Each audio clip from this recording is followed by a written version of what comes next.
മഞ്ചാടിക്കാട്ടിലെ ഒറ്റപ്പെട്ട ബംഗ്ലാവിൽ താമസിച്ചിരുന്നത് വിക്ടോറിയ എന്ന വൃദ്ധയായിരുന്നു. കാഴ്ചയിൽ ശാന്ത സ്വഭാവക്കാരിയായി തോന്നുമെങ്കിലും അവളുടെ ഭൂതകാലം ദുരൂഹതകൾ നിറഞ്ഞതായിരുന്നു. ഗ്രാമത്തിലുള്ളവർക്ക് അവരെക്കുറിച്ച് പല കഥകളുമുണ്ടായിരുന്നു. പലരും അവരെ ഭയത്തോടെയാണ് നോക്കിക്കണ്ടത്. ഒരു ദിവസം അലൻ എന്ന യുവഗവേഷകൻ ആ ബംഗ്ലാവിനെക്കുറിച്ച് കേൾക്കാനിടയായി. അവിടെ ഒളിപ്പിച്ചുവെച്ച ഒരു നിധിയുണ്ടെന്നുള്ള കിംവദന്തി അവനെ ആകർഷിച്ചു. കൂടുതൽ വിവരങ്ങൾക്കായി അവൻ വിക്ടോറിയയെ കാണാൻ തീരുമാനിച്ചു. അലൻ ബംഗ്ലാവിലെത്തിയപ്പോൾ വിക്ടോറിയ അവനെ പുഞ്ചിരിയോടെ സ്വീകരിച്ചു. അവർ സംസാരിച്ചു തുടങ്ങിയപ്പോൾ വിക്ടോറിയ തന്റെ ജീവിതത്തിലെ ചില അസാധാരണ സംഭവങ്ങളെക്കുറിച്ച് സൂചിപ്പിച്ചു. പഴയ രഹസ്യങ്ങളും ചതിയുടെ കഥകളും അവരുടെ വാക്കുകളിൽ നിഴലിച്ചു. അലന് ആകാംക്ഷ കൂടി വന്നു.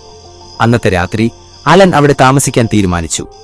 അർദ്ധരാത്രിയിൽ ബംഗ്ലാവിനുള്ളിൽ വിചിത്രമായ ശബ്ദങ്ങൾ കേട്ടു. ആരോ മന്ത്രിക്കുന്നതും പഴയ വാതിലുകൾ ക്രീക്കിംഗ് ചെയ്യുന്നതും അവൻ അനുഭവപ്പെട്ടു. ഭയത്തോടെ അവൻ മുറിക്ക് പുറത്തിറങ്ങി. ഇരുണ്ട ഇടനാഴിയിലൂടെ നടക്കുമ്പോൾ ഒരു പഴയ ചിത്രം അവന്റെ ശ്രദ്ധയിൽപ്പെട്ടു. അതിൽ വിക്ടോറിയയും മറ്റൊരാളുമുണ്ടായിരുന്നു. ആ വ്യക്തിയുടെ മുഖം ആരോ മനഃപൂർവ്വം മറച്ചിരുന്നു. അലന് സംശയം തോന്നി. അവൻ കൂടുതൽ രഹസ്യങ്ങൾ കണ്ടെത്താൻ ശ്രമിച്ചു. ഓരോ മുറിയിലും ഓരോ വസ്തുവിലും പഴയകാലത്തിന്റെ അടയാളങ്ങൾ ഉണ്ടായിരുന്നു.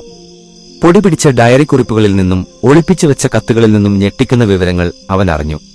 വിക്ടോറിയയും ചിത്രത്തിലെ മറഞ്ഞ വ്യക്തിയും ഒരു വലിയ കുറ്റകൃത്യത്തിൽ പങ്കാളികളായിരുന്നു.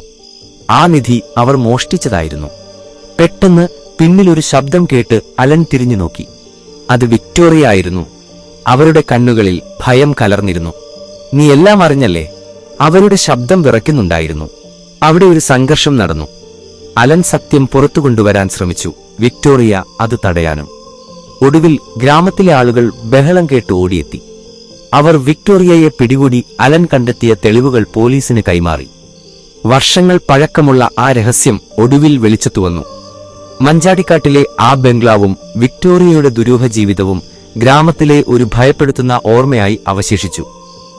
നിധി കണ്ടെടുത്തുവെങ്കിലും ആ കഥയിലെ ദുരന്തം എല്ലാവരുടെയും മനസ്സിൽ ഒരു നടുക്കമായി തുടർന്നു.